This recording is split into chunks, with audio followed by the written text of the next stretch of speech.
If Amazon has temporarily locked your account, it typically means unusual activity was detected or additional verification is required.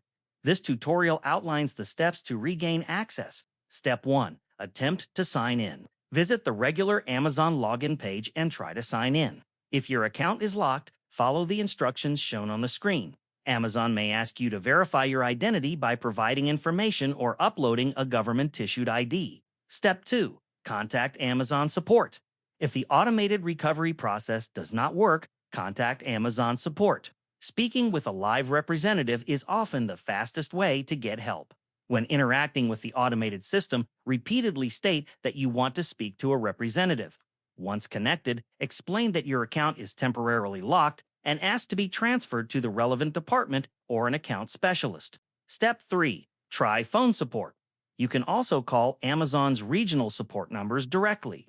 Some users have successfully resolved account lock issues through phone support without relying entirely on the online recovery process.